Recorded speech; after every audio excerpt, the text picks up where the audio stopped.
अवतारों वर्णन बहुत किए पर बुध में रहा ऊर्जाएं। अरे ये लाइन जो बोल रहे हो ये कहाँ से बोल रहे हो? ये ना वेदों में है ना पुराणों में है, अपने मन से बोल रहे हो। ऐसा कैसे हो सकता है? कहाँ लिखा है जो आप बोल रहे हैं? स्वयं वेद के अंदर लिखा हुआ है। स्वासम वेद, एक तो ये फर्जी वेद ले आए आप। कौन सा वेद है स्वासम वेद? नमस्कार दोस्तों, स्वागत है आप सभी का हमारे YouTube चैनल एमपी फास्ट खबर में। आप सभी देख रहे हैं हमारे चैनल का कार्यक्रम आध्यात्मिक बड़ी बहस। दोस्तों, इस आध्यात्मिक बड़ी बहस में आप सभी जानेंगे कि सूक्ष्म वेद क्या है, क्या चार वेदों से ऊपर भी कोई पांचवा वेद है। हाँ दोस्तों, इसी सवाल को आज हम विस्तार पूर्वक क्लियर करने के लिए आप सभी के बीच यह वीडियो लेकर आए हैं। यह वीडियो दोस्तों बहुत ही महत्वपूर्ण होने वाला है, क्योंकि इस वीडियो में दो संतों के आध्यात्मिक विचारों से इस सवाल को हम विस्तार पूर्वक क्लियर करेंगे। एक तरफ है संत रामपाल जी महाराज जी, तो दूसरी तरफ है श्री अनिरुद्धाचार्य जी महाराज जी। दोस्तों, दोनों ही संत आध्यात्मिक जानकार हैं। दोस्तों, दोनों ही संतों के विचार हम एक एक करके आप सभी के सामने रखने वाले हैं। तो दोस्तों, इस वीडियो के अंत तक आप सभी जरूर बने रहें। चलिए दोस्तों, सबसे पहले अनिरुद्धाचार्य जी महाराज जी के वो जवाब सुनते हैं जो सूक्ष्म वेद को लेकर है। गुरु जी के चरणों में सत सत कोट प्रणाम जी। खुश रहिए, खुश रहिए। मैं जो है ये पूछना चाहता हूं कि व्यास जी जो भागवत के अंदर विराजमान है अपनी शक्ति को लेकर के जी, उनको त्रिकालदर्शी भगवान भी कहा जाता है। बिल्कुल, भगवान त्रिकालदर्शी होते हैं। हम भी मानते हैं इस बात को, लेकिन उन्होंने तो साफ कह दिया अवतारों वर्णन बहुत किए पर बुध में रहा ऊर्जा है। अवतारों वर्णन बहुत किए हाँ, पर बुध में रहा ऊर्जा है। हाँ। तो मैं ये पूछना चाहता हूं कि व्यास जी जो है वो बुद्ध जी अवतार के विषय में कैसे उड़ गए? नहीं नहीं, कहाँ की लाइन बोल रहे हो? ये अपने मन की लाइन है, ये भागवत जी में नहीं लिखा है ऐसा।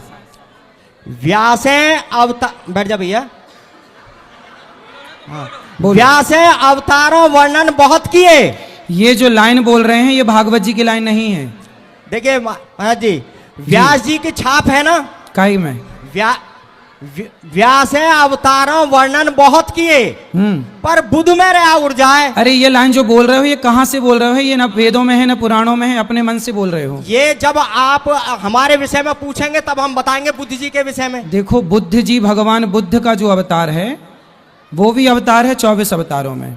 हाँ, 24 अवतारों में। हाँ हाँ, लेकिन जो आप लाइन बोल रहे हो ना वो प्रमाण नहीं है उस लाइन का। ऐसे तो हम भी कुछ भी बोल रहे हैं, कोई लाइन बोल रहे हैं। देखिए, व्यास जी का जिसके क्या जो आप बोल रहे हैं क्या वो तुलसी कृत रामायण की है, वाल्मीकि रामायण? कहाँ लिखा है जो आप बोल रहे हैं? वो जब बात हो गई वो स्वयं वेद की बात है, स्वयं वेद के अंदर लिखा हुआ है। स्वासम वेद, एक तो ये फर्जी वेद ले आए आप। कौन सा वेद है स्वासम वेद? हाँ, ये चार वेद होते हैं, सामवेद, ऋग्वेद, यजुर्वेद, अथर्ववेद। स्वासम वेद नहीं होता। गुरुजी जी, आप नाराज ना हो प्लीज। ना प्रभु, मैं नाराज बिल्कुल नहीं हो रहा हूँ। गुस्सा ला रहे हैं। ना ना, हम गुस्सा में नहीं आ रहे हैं।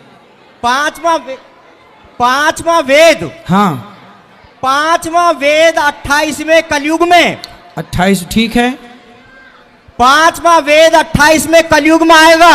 आएगा अभी आया नहीं। नहीं, आ गया। अब 28वां कलयुग अब से थोड़ी चल रहा है। हाँ, तो वेद ये आपने लिखा है पांचवा वाला? नहीं है, किसने लिखा है? बैठो भैया, अरे बैठ जाओ ना। ए छोरा बैठ जा। एक मिनट। किसने किसने लिखा है पांचवा वेद?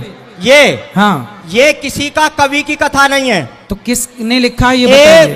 देखिए, एक किवकर जिन जानो मन, श्री धनी जी लाए धाम ते वचन, जी, सो कहती हूँ प्रगट कर, छी, पर टालू आड़ा अंतर, जी, तेज तारतम ज्योत प्रकाश, करूं अंधेरी सबका नाश।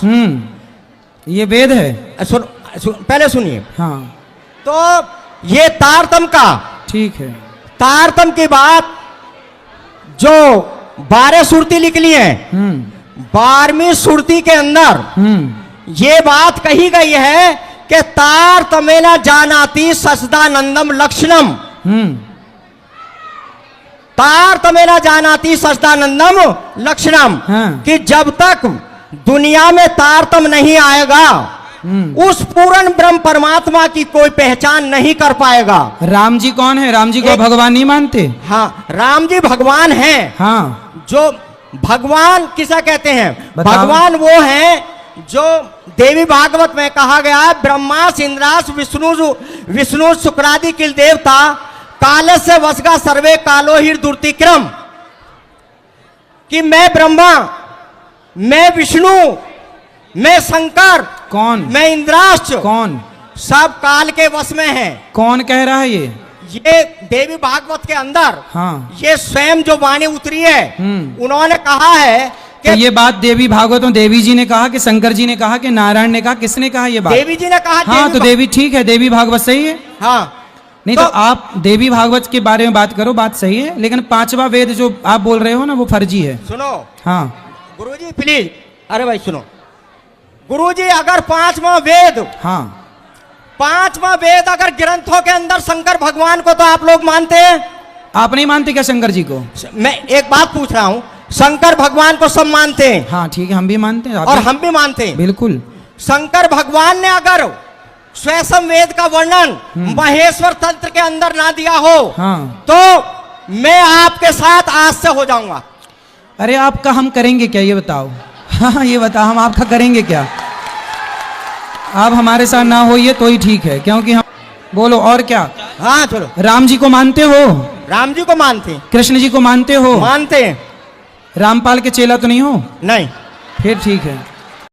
दोस्तों अभी आप सभी ने सुने श्री अनोद आचार्य जी महाराज जी के आध्यात्मिक विचार, जिनका कहना है कि 4 वेद से ऊपर कोई भी वेद नहीं होता और यह सूक्ष्म वेद जो है वो फर्जी वेद है। दोस्तों आइए अब आप सभी को सुनाते हैं संत रामपाल जी महाराज जी के आध्यात्मिक विचार। अब आपको दिखाते हैं श्रीमद् भगवत गीता के वो श्लोक जिसमें सूक्ष्म वेद की जानकारी है। ये है श्रीमद् भगवत गीता और इसके अनुवादक हैं जयदयाल गोविंद का, गीता प्रेस गोरखपुर से प्रकाशित है। ये इसके चौथे अध्याय के हम 32 चौथे अध्याय के 25 से लेकर ये देखिएगा अध्याय नंबर 4 का और श्लोक नंबर 32 में है। इस प्रकार और भी बहुत तरह के, एवं माने इस प्रकार बहुत तरह के यज्ञ, यहां इन्होंने अनुवाद गलत कर दिया, ब्रह्मण मुखे का अर्थ कर दिया वेद की वाणी। वेद की वाणी तो गीता में बोली ही जा रही है। ये लिखना था ब्रह्मण माने सच्चिदानंद घर ब्रह्म की वाणी में विस्तार के साथ कहे गए हैं। अब ये ब्रह्मण का अर्थ इन्होंने जहां विचलित हो गए, यहां गलत कर दिया। 17वें अध्याय के 23वें श्लोक में आपको दिखाते अनुवादकर्ताओं के कर कमलों से क्या लिखा है। अध्याय नंबर 17 श्रीमद् भगवद गीता श्लोक नंबर 23। ओम तत्सत इति निर्देश ब्रह्मण तिर्विध समर्थ ब्राह्मणा तेन वेदा च यगा च विहिता पुरा। अब इसमें क्या कहा है कि ओम तत्सत, ऐसे यह 3 प्रकार का ब्रह्मण माने सच्चिदानंद घन ब्रह्म का नाम कहा है। ब्रह्मण माने सच्चिदानंद घन ब्रह्म, हमने ये सच्चिदानंद घन ब्रह्म ब्रह्मण का अर्थ ये देखना था, इसको हम यहां लिख लेंगे। अब हम फिर आगे चौथे अध्याय के 32वें श्लोक पर, ये 32वां श्लोक है, इसमें ये ब्रह्मण मुखे शब्द है, ब्रह्मण मुखे। यहां लिखा है कि और भी बहुत प्रकार के यज्ञ, धार्मिक अनुष्ठान, ब्रह्मण का अर्थ लिख दे या सच्चिदानंद घन ब्रह्म की मुखे माने मुख कमल से उच्चरित वाणी में, खुद बोली हुई वाणी में जो 5वां वेद है सूक्ष्म वेद में विस्तार से कहे गए हैं, उन सब को तू कर्म जान, मन इंद्री और क्रियाओं शारीरिक क्रियाओं द्वारा संपन्न होने वाले जान, यानी वो ऐसी विधि है जो काम करते करते, वो ऐसी विधि वर्णित है उसमें 5वें वेद में सूक्ष्म वेद में कि काम करते करते नाम उठत नाम बैठत नाम सोवत जागवे नाम खाते नाम पीते नाम से ती लागवे। कहते काम करते करते करने की बता रखी है, उसको जानने के बाद फिर तो सभी कर्मों से मुक्त हो जाएगा। देखना, इंद्रियों द्वारा संपन्न होने वाले जान, शारीरिक क्रियाओं द्वारा संपन्न होने वाले जान, और इस प्रकार तत्व से जानकर उनके अनुष्ठान द्वारा, यानी उस सच्चिदानंद घन ब्रह्म के द्वारा बोली गई सूक्ष्म वेद 5वें वेद में वर्णित विधि को जानकर फिर तू सभी कर्मों से मुक्त हो जाएगा। देखना, इस प्रकार तत्व से जानकर उनके अनुष्ठान द्वारा कर्म बंधन से सर्वथा मुक्त हो जाएगा। अब 33 में क्या बताया है, चौथे अध्याय का 33वां, इसमें यह कहा कि हे परंतम अर्जुन, द्रव्यमय यज्ञ की अपेक्षा ज्ञान यज्ञ अत्यंत श्रेष्ठ है। अब द्रव्यमय यज्ञ का अर्थ है, कहते हैं जैसे द्रव्यमय यज्ञ की अपेक्षा ज्ञान यज्ञ श्रेष्ठ है, जैसे बगैर ज्ञान के तत्व ज्ञान हुए बिना अपने मनमाने आचरण के आधार से कोई तो भंडारे कर देता है और कोई कहीं धर्मशाला बनवा देता है, कोई मंदिर बनवा देता है, कहीं कोई कंबल बांट रहा है। कहते हैं ये द्रव्यमय यज्ञ से की अपेक्षा, यानी आंख मीच के अंधाधुंध की ये दान करने की अपेक्षा आप पहले तत्व ज्ञान को समझ, और तत्व ज्ञान को समझकर फिर उस सतगुरु संत के बताए अनुसार साधना कर। उस तत्व ज्ञान में बताया जाता है कि गुरु बिन माला फेरते, गुरु बिन देते दान, गुरु बिन दोनों निष्फल हैं, चाहे पूछो वेद पुराण। तो तत्वदर्शी संत के बताए अनुसार फिर दान करते हैं, आपको लाभ होगा। द्रव्य में यज्ञ फेर कर, ऐसे करने से कोई यूज नहीं है जो तू आंख मीच कर कोई करने लग जाओ, इसका ये अर्थ बनता है। देखिएगा, अब हम चौथे अध्याय का 33वां श्लोक पढ़ रहे हैं। हे परंतम अर्जुन, द्रव्य में यज्ञ की अपेक्षा ज्ञान यज्ञ अत्यंत श्रेष्ठ है, और यावन मात्र संपूर्ण कर्म ज्ञान में समाप्त हो जाते हैं। ये जिस तरह के तू मनमाना आचरण कर रहा है, ये डले ढो रहा है, ये सब कर्म तेरे बंद हो जाएंगे, खत्म हो जाएंगे, और फिर शास्त्र अनुकूल साधना तेरी प्रारंभ हो जाएगी। वो तत्व ज्ञान को समझ, यानी वो ज्ञान यज्ञ श्रेष्ठ है। अब चौथे अध्याय के 34वें श्लोक में कहा है कि वो तत्व ज्ञान जो सुख संवेद 5वां है, उस तत्व ज्ञान को, उस 5वें वेद को जो सच्चिदानंद घन ब्रह्म ने स्वयं आकर के बोला है अपने मुख कमल से, वो सच्चिदानंद घन ब्रह्म की वाणी 5वां वेद सुख संवेद है, और उसमें बड़े विस्तार के साथ धार्मिक अनुष्ठानों की जानकारी दी है। वो तत्व ज्ञान है। उस तत्व ज्ञान को तू तत्वदर्शी संतों के पास जाकर समझ। देखना चौथे अध्याय के 34वें श्लोक में, चौथे अध्याय का ये 34वां श्लोक है।